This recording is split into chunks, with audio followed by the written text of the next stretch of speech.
लेकिन जो देश के लिए, मातृभूमि के लिए जो अपने प्राणों की आहुति देता है, उससे बड़ा दुनिया में कोई नहीं होता है, कोई नहीं हो सकता है, न हुआ है न होगा। अभी दुनिया के अंदर होड़ लगी हुई है पैसा कमा करके और ऊंची ऊंची इमारतें खड़ी करना। देश के बारे में सोचने के लिए हमारे पास वक्त नहीं है। भूमि विद्यार्थियों की चाह देखिए कि तिरंगे के लिए माथापच्ची कर रहे थे कि कहीं से भी साथ एक तिरंगा मिल जाए। भारत का भविष्य और इस तिरंगे की आन बान शान हमारे पास कुछ नहीं रखा है, ये सब आपके पास है। और आपका दोस्त देख करके मुझे 100% विश्वास है कि मेरा तिरंगा, मेरी मातृभूमि का शीश, मेरा भारत सही दिशा में आगे बढ़ेगा और सलामत रहेगा।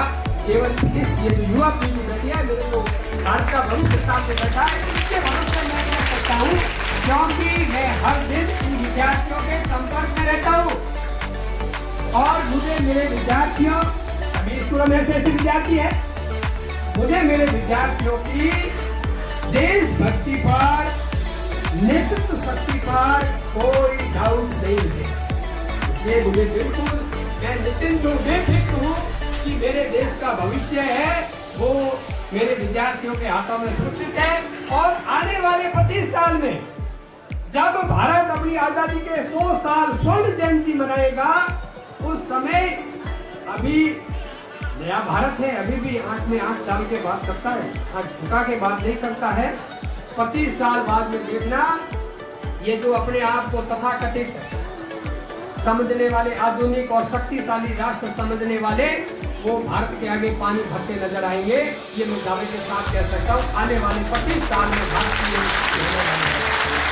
इसलिए साथियों, प्यारे विद्यार्थियों, मैं आप सबसे कहना चाहता हूँ कि हमारे दिल में राष्ट्र मेरे लिए सर्वोपरि है, ये भाव हमेशा होना चाहिए। अन्यथा तो फिर भैया, यानी जिस हृदय में स्वदेश का प्यार नहीं, वो हृदय नहीं, पत्थर है, पत्थर। कितना ही कमा लो, कितना जोड़ दो, लेकिन अगर आपके हृदय में स्वदेश का प्यार नहीं है तो कुछ भी नहीं है।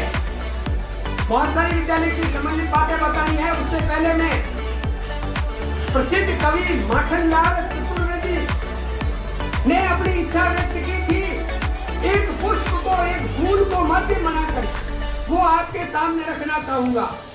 माखनलाल चतुर्वेदी ने एक कविता लिखी, पुष्प की अभिलाषा। क्या कहा? वो अपने मन की इच्छा कह रहे थे।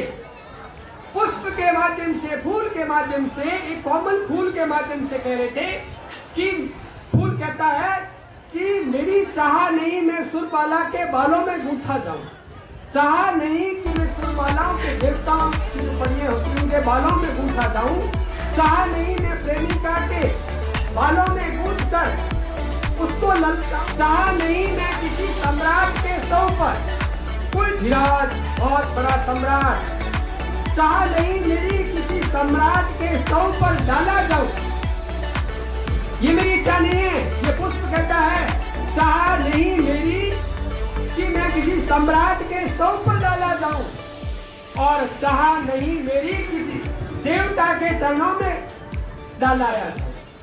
मेरी चाह क्या है?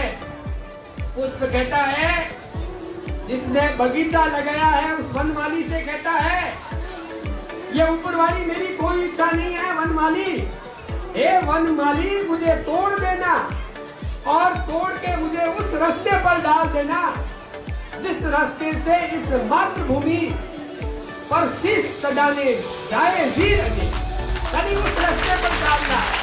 मैं भूतान के चरणों में करने की मेरी इच्छा नहीं है, किसी सम्राट के सौ को डाला जाऊं और अपने अपने भाग्य पर इतराऊं, ये भी मेरी इच्छा नहीं है। मुझे तो उस रास्ते पर डाल देना जिस रास्ते से मातृभूमि के लिए, अपनी मदर लैंड के लिए अपना शीश कुर्बान करने के लिए जो असंख्य वीर जा रहे हैं, एक कदमों से कुचला जाऊं, ये मेरी अंतिम इच्छा है। ये कविता कोई आज नहीं लिखी गई थी, बहुत सालों पहले लिखी गई थी, और एक पुष्प के माध्यम से कविवर ने ये बात बताई। तो एक पुष्प की यह अभिलाषा हो सकती है तो आपकी ये अभिलाषा हो सकती है या नहीं? टेल मी यस और नो। अरे जोर से बोलो। भारत का भविष्य सुरक्षित है ना? 25 साल बाद में एक नया भारत देखने को मिलेगा ना, और भी नया। वेरी गुड, बहुत धन्यवाद, पूरा विश्वास है। तो ये वैसे मेरे पूर्व के वक्ताओं ने